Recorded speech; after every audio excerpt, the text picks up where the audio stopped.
The next question comes from a nail professional in California, where this is a bigger problem than some places. And she asked this: can you explain what MMA is and why it causes nail damage? I've had a few clients referred to me with severely damaged nail plates and nail beds. Now nothing sticks to them after 2 years of having this applied to their nails. Excuse me. I need a simple explanation for them. MMA stands for methyl methacrylate. The first thing that must be understood is that there's a very big difference between MMA monomer and MMA polymer. When MMA is polymerized into long chains, it's no longer a monomer, but instead it becomes a polymer. Monomers are individual molecules, while polymers are very long chains of monomers. MMA can typically form polymer chains that are more than 100,000 monomers long, all linked together in one continuous chain. This explains why polymers have completely different properties and are not the same as the monomer. They just have similar sounding names, but they're very different. For instance, they could have names like poly-MMA or polymethyl methacrylate. The poly indicates that the substance is a polymer, not MMA monomer. MMA was first turned into a polymer in 1877, but it didn't become widely used until 1933, when it was sold under the brand name plexiglass. During World War II, it was used to make submarine periscopes and aircraft windshields because it was much more durable than the standard glass that was being used. Now, it's used to make everything from automobile taillights to kitchen appliances, mixing utensils for cooking, lenses for eyeglasses, home windows, skylights, signs and displays, LCD screens, furniture, and many other everyday products. MMA is also polymerized along with other monomers to make customized artificial nail powders used in liquid and powder systems. MMA polymer is considered safe and appropriate for this use or this purpose. However, I can't say the same for MMA monomer. The use of MMA monomer in artificial nail products has been an ongoing issue for more than 25 years. Many have worked to stop the improper use of methyl methacrylate monomer as an artificial nail coating, but MMA is still widely used. Why is that? The main reason is cost. MMA monomer contains MMA containing nail products, I should say, with monomer, sell for 75% less than professional products that don't contain MMA monomer. Many salons use this low-cost monomer to undercut the service price and go beneath the other salons in their area. This helps explain why the use of MMA monomer has become more of an emotional issue than one that is fact-based. As a result of this unfair competition, many of the reasons given for why MMA should not be used are not based on factual information, but instead on emotion, and oftentimes based on anger and frustration. Some nail professionals lashed out and began to spread misinformation about MMA monomer, largely because they lacked the correct information. Some erroneously claim MMA monomer causes cancer, birth defects, or is highly toxic. All of these are untrue. MMA monomer is used by doctors around the world and is considered the best and most widely used bone cement in the world, which means it's implanted in the body to mend badly broken bones. It can't be that bad if it's been regularly implanted in the body for more than 40 years. But even though MMA monomer is very safe and useful as a bone cement, it's a lousy monomer ingredient for artificial nail coating products. Yes, there are reasons why MMA monomer should not be used, as an ingredient in artificial nail liquids, I should say. I'd like to review the top 3 reasons why it should be avoided for this use. MMA monomers do not adhere well to the natural nail, unless the nail plate is aggressively filed, which many call roughing up the nail plate. The only way to make this monomer adhere well is by shredding the surface of the natural nail. Anything will adhere well to the nail plate when it's shredded, but the practice is harmful to the client's nails. This thins and weakens the natural nail plate, setting clients up for future problems. For example, besides separation of the nail plate from the nail bed, or onycholysis, shredding the nail plate like this will increase nail plate cracking, breaking, and increase the potential for future lifting issues. As the saying goes, you can't build a strong house on a weak foundation. Aggressively filed and over-thinning the nail plate creates a weak foundation. Now, the second reason MMA shouldn't be used is this. MMA artificial nails are extremely difficult to remove. That's because they are highly impervious to acetone and other nail coating removal solvents.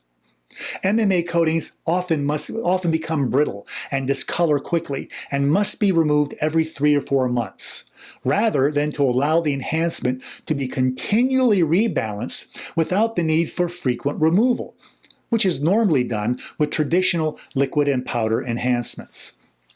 This increases the risk of nail damage, especially when it's considered that MMA nails are often removed by prying the enhancement from the nail plates. Prying or forcing any nail coating from the nail plate causes pitting and other surface damage. It creates deep pits in the surface of the nail plate and further weakens it.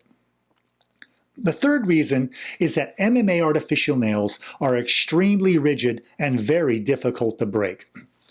When they're accidentally jammed or caught, the overly thin natural nail plate often breaks before the MMA enhancement will break.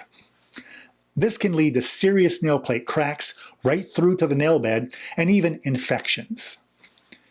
I've designed some of the most successful nail enhancement products ever sold, and one of the keys to their success is that if they're caught or jammed, the enhancement would break before the nail plate broke. These are the real reasons why MMA monomer should not be used in artificial nail coating products. MMA-containing products are harmful to the nail no matter how they're applied. Regulations alone have been very ineffective in controlling this problem. Regulations are only effective if someone actually shuts down the importers and the suppliers, and that's never been done to my knowledge. Instead, all the attention and blame has been focused on salons and nail technicians using these products. In the meantime, sellers racked up huge profits, selling MMA through gray market or through underground channels. Some openly sell it on the internet, and little is done to stop them. Unless stiff fines and serious consequences are enforced on importers and suppliers, MMA sales will just continue. But in my view, that's not the right answer. Too much focus is placed on creating unenforceable regulations and trying to force nail technicians into not using MMA. Instead, we should be educating nail professionals about why MMA monomer shouldn't be used. And there are good reasons, as you can see now. Please do not create more irrational fear by claiming MMA nails cause cancer or birth defects. They don't do this, and there's no fact-based evidence to support these claims. It's fear-based nonsense designed to frighten, not inform. There are much bigger problems here that many aren't even considering. Nail professionals who use MMA monomer often are uneducated about how to properly prepare the nail plate without damaging it. These nail technicians often poorly control their product application, which can cause allergic skin reactions. And they often use damaging removal techniques, and we've already talked about how they can thin the nail plate and weaken it. Even if these nail technicians change to non-MMA products, they still would use these incorrect and damaging techniques. They still would continue to use unsafe practices. These nail technicians need proper information and better education, not a slap on the hand or a small fine. Their lack of education is a much bigger problem than what they use in a salon. Also remember, consumers, They don't know the difference between MMA, EMA, BMA, RMA. They don't really even care. In the consumer's mind, they're all artificial nails. Clients often associate MMA misinformation with all artificial nail products. The untrue myths just needlessly frighten clients and harm the entire professional nail industry in the process. The facts are this: no type of artificial nail product causes cancer or birth defects. There is no credible fact-based evidence that they do. The ingredients used to create these types of products are among the most widely studied ingredients on the planet because they're used for so many different purposes, as I mentioned before.